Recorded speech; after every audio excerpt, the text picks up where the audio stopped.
Hello everyone, my self अपेक्षा कादियान। मैं आप सभी को भारतीय संविधान के अनुसार नागरिकों के मौलिक अधिकारों के बारे में बताना चाहती हूँ। मौलिक अधिकार वे अधिकार है जो संविधान द्वारा नागरिकों को प्रदान किए जाते हैं और जो उनके जीवन के लिए आवश्यक हैं। मौलिक अधिकार संविधान के भाग 3 अनुच्छेद 12 से 35 तक वर्णित है। भारतीय संविधान द्वारा नागरिकों को 6 मौलिक अधिकार प्रदान किए गए हैं। पहला अधिकार है समानता का अधिकार। यह अधिकार संविधान के अनुच्छेद 14 से 18 तक वर्णित है। इसके अंतर्गत कहा गया है कि किसी भी नागरिक को उसके लिंग, धर्म, जाति, समुदाय, रंग रूप के आधार पर कोई भेदभाव नहीं किया जा सकता तथा किसी भी शिक्षण संस्था और नौकरी के लिए उन्हें समान अवसर दिया जाने का प्रावधान है। दूसरा अधिकार है समानता का अधिकार। यह अधिकार संविधान के अनुच्छेद 19 से 22 तक वर्णित है। इसके अंतर्गत नागरिकों को 6 प्रकार की स्वतंत्रताएं दी गई है। पहली स्वतंत्रता है अभिव्यक्ति की स्वतंत्रता। दूसरी स्वतंत्रता है भारत के किसी भी भाग में भ्रमण करने की स्वतंत्रता। तीसरी स्वतंत्रता है भारत के किसी भी भाग में निवास करने की स्वतंत्रता। चौथी स्वतंत्रता है नौकरी और व्यवसाय करने की स्वतंत्रता।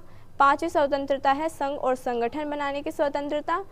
छठी स्वतंत्रता है सभा करने की स्वतंत्रता। तीसरा अधिकार है शोषण के विरुद्ध अधिकार। यह अधिकार संविधान के अनुच्छेद 23 से 24 तक वर्णित है। इसके अंतर्गत कहा गया है कि कोई भी व्यक्ति किसी का शोषण नहीं कर सकता। बिना समुचित पारिश्रमिक दिए कोई भी किसी से बलपूर्वक कार्य नहीं करा सकता और 14 वर्ष से कम आयु के बच्चों से कोई किसी दुकान अथवा कारखाने पर भी कार्य नहीं करा सकता। चौथा अधिकार है धार्मिक स्वतंत्रता का अधिकार। यह अधिकार संविधान के अनुच्छेद 25 से 28 तक वर्णित है। इसके अंतर्गत कहा गया है कि भारत एक धर्मनिरपेक्ष देश है। यहाँ प्रत्येक नागरिक को अपने धर्म का पालन करने, पूजा पाठ करने, प्रचार और प्रसार करने के लिए पूर्ण स्वतंत्रता है तथा किसी अन्य धर्म को मानने की भी पूर्ण स्वतंत्रता है।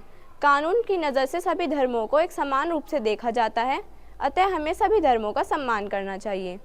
पांचवा अधिकार है संस्कृति तथा शिक्षा का अधिकार। यह अधिकार संविधान के अनुच्छेद 29 से 30 तक वर्णित है। इसके अंतर्गत कहा गया है कि भारत एक विविध देश है। यहाँ अनेक प्रकार के धर्म, परंपराएं, रीति रिवाज फैले हुए हैं। प्रत्येक नागरिक अपनी संस्कृति और भाषा पर गर्व करता है तथा उसे संरक्षित करना चाहता है। हमारे संविधान ने उसे ऐसा करने का भी अधिकार दिया है। इसके साथ ही नागरिकों को अधिकार दिया गया है कि वे किसी शिक्षण संस्था की स्थापना भी कर सकते हैं और उसे चला भी सकते हैं तथा 14 वर्ष से कम आयु के बच्चों के लिए निःशुल्क शिक्षा का प्रावधान किया गया है। छठा अधिकार है संवैधानिक उपचारों का अधिकार। यह अधिकार संविधान के अनुच्छेद 32 में वर्णित है। इसके अंतर्गत कहा गया है कि यदि कोई नागरिक किसी दूसरे नागरिक के अधिकारों का हनन करता है तो वह अनुच्छेद 32 के अंतर्गत सुप्रीम कोर्ट और अनुच्छेद 226 के अंतर्गत हाई कोर्ट में जाकर अपनी शिकायत दर्ज करा सकता है। Thank you.